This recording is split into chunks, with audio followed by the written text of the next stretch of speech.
Ajo e dinte që fqinjat kishin filluar të pëshprisnin. Jo me zë të lartë, por me atë mënyrën e tyre të veçantë kur takoheshin te kroji ose te dyqani i vogël, ku ndalonin për një kafe të gjatë. Thonin se Ena ishte e çuditur, se rrinte shumë vetëm, se netve vonë drita e kuzhinës qëndronte ndezur pa asnjë arsye.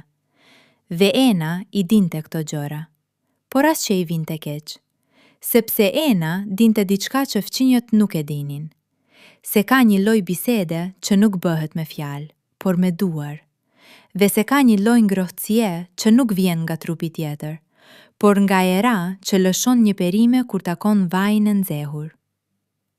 3 vjet ishin bërë që kur buri i saj, Gjoni, kishte marrë rrugën për në Greqi. 3 vjet me ditë të gjata dhe net edhe më të gjata. 3 vjet me një shtrat që nxehej vetëm nga njëra anë. 3 vjet me një trup që i kishte haruar pothuajse preket, përveç atyre që ajo i bënte vetes pa e kuptuar, kur zgjohej natën, veshtrihej duke kërkuar diçka që nuk ishte aty. Por Ena nuk ishte lloji i gruas që ankohet. Ena ishte lloji që gjen zgjidhje, dhe zgjidhja e saj quhej thjesht karrota. Çdo natë, saktësisht në orën 9, Ena fikte televizorin, hishte përparsen e punës, lante duart me ujë të ftohtë dhe hapte sirtarinë e dytë të kuzhinës. Aty, të rreshtuara si ushtar të vegjël portokal, qëndronin karrotat e blera po atë ditë nga tregu. Ajo zgjidhte një, jo cilëndo. Duhej të ishte e gjatë, e drejtë, me majtë mpreth dhe lëkurë të lëmuar. Duhej të ishte e fortë në dorë, jo e butë, jo e krimbur. Ena e merrte në pëllëmb dhe e peshonte. Mbyllte sytë për një qast dhe ndjente strukturën e saj, atë fryrje të lehtë që i jepte forma gishtave të saj. Pastaj filonte puna, e qëronte ngadalë. Lëkura portokale binte në shirita të hollë mbi dërasën e drurit, duke lënë pas një trup të zhveshur, të lëmuar, pothuajse të ndritshëm. Ena e mbante atë karrot si dikush që mban një gjë të shenjtë. Gishtat e saj të thatë e rrotullonin, e kthenin, e lëmonin nga të gjitha anët. Dhe ndërsa e bënte këtë, ajo mendonte. Mendonte për duart e Gjonit, të ashpra nga puna në ndërtim, që dikur e përqafonin pa e pyetur. Mendonte për mënyrën se si ai e merrte Belin kur kthehej nga puna, për erën e djersës dhe të duhani që i mbushte flokët. Mendonte për zërin e tij të ulët që i thoshte emri natën, aty në errësirë, kur asgjë tjetër nuk ekzistonte përveç tyre. Por tani nuk ishte më ashtu. Tani ishte ajo dhe Karo. Fqinja më e afërt, Zana, një grua me gojë të madhe dhe kuriozitet të pashuar, kishte rënë një herë pa trokitur.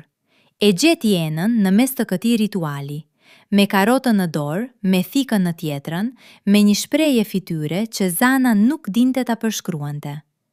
Përqendrim, mal, ç'po bën mojen? Kishte pyetur Zana duke u ndjerë e sikletshme pa e ditur pse. Ena nuk e uli shikimin nga karrota. Po bëj atë punë që di të bëj më mirë, ju përgjigj ajo qetë, që kur s'kam burr afër, kjo më mban. Zana ngriu. Sytë i shkuan nga karrotat e Ena e pastaj përsëri te karrota.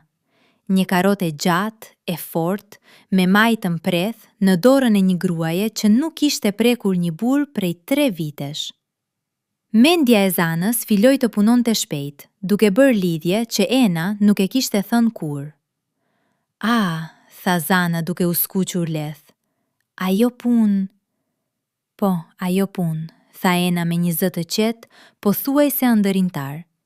E bëj çdo natë, ndonjëherë edhe 2 herë, nëse kam më shumë nevojë. Zana gëltiti pështym, nuk dinte ku t'i vendoste sytë. Dhe atëherë Ena bëri diçka që e shpërfytyroi plotësisht skenën. E preu karrotën në feta të holla, e hodhi në tigan me vaj uliri të nxehtë dhe hudhër të shtypur. Një fshishëm i këndshëm u ngrit nga tigani, duke mbushur të gjithë kuzhinën me një aromë të ëmbël dhe toksore. E shihni, tha Ena duke e trazuar butë me lugë druri. Kur e bën si që duhet, del një punë që të ngroh nga brënda. Nuk e nevoj për askan tjetër. Mjafton ta dua shpak veten dhe ta bësh me kujdes. Zana u largua pa thënë asnjë fjalë, por në rrugën për në shtëpi, truri i saj vazhdonte të përpilonte skenarin që ajo kishte ndërtuar në kokë. Dhe në mbrëmje, kur buri i saj ju afrua në shtrat, Zana e shtiu me butësi dhe tha: "Sot jo, po mendoj për karotat." Buri i saj nuk e kuptoi asgjë, por kjo është një tjetër histori. Ena nuk ishte naive. Ajo e dinte saktësisht se çfarë po mendonin fëmijët. Ajo e dinte se aludimi ishte aty, i varur në ajër si një perde e hol. Dhe ajo, me qëllim, nuk e hiqte atë perde. Jo sepse donte të ngatronte, por sepse e gjente të bukur lojën e fjalëve. Sepse në të vërtet, ajo punë që ajo bënte me karrotën ishte e dyfisht. Nga njëra anë ishte akti i gatimit, ai procesi thjesht, pothuajse meditativ, që e mbante të lidhur me botën. Nga ana tjetër ishte pikërisht ajo që fëmijët mendonin. Në netët më të gjata, kur shtrati dukej shumë i madh dhe jastku shumë i ftohtë, Ena e merrte karrotën dhe e mbante në dorë. Jo për ta ngrënë, për ta ndier. Gishtat e saj rrëshqisnin mbi sipërfaqen e lmuar, duke kërkuar atë teksturë të përkryer, atë gjatësi që mbushte për lëmbën. Dhe për një moment të shkurtër si rufe, ajo nuk ndihej vetëm. Ajo e mbuste atë karrot midis gishtave dhe mbëlte syt.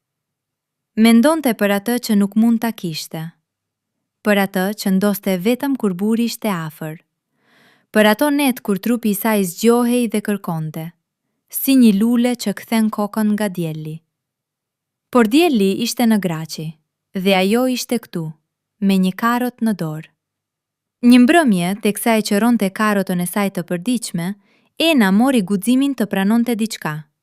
E tha me zë të ulët, vetëm për vete, duke e parë karrotën në sy, siç flitet me një mik të ngushtë.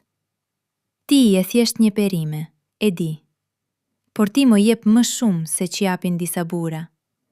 Ti nuk më gjykon, nuk më lë në gjysmë të rrugës, nuk më thua se je i lodhur.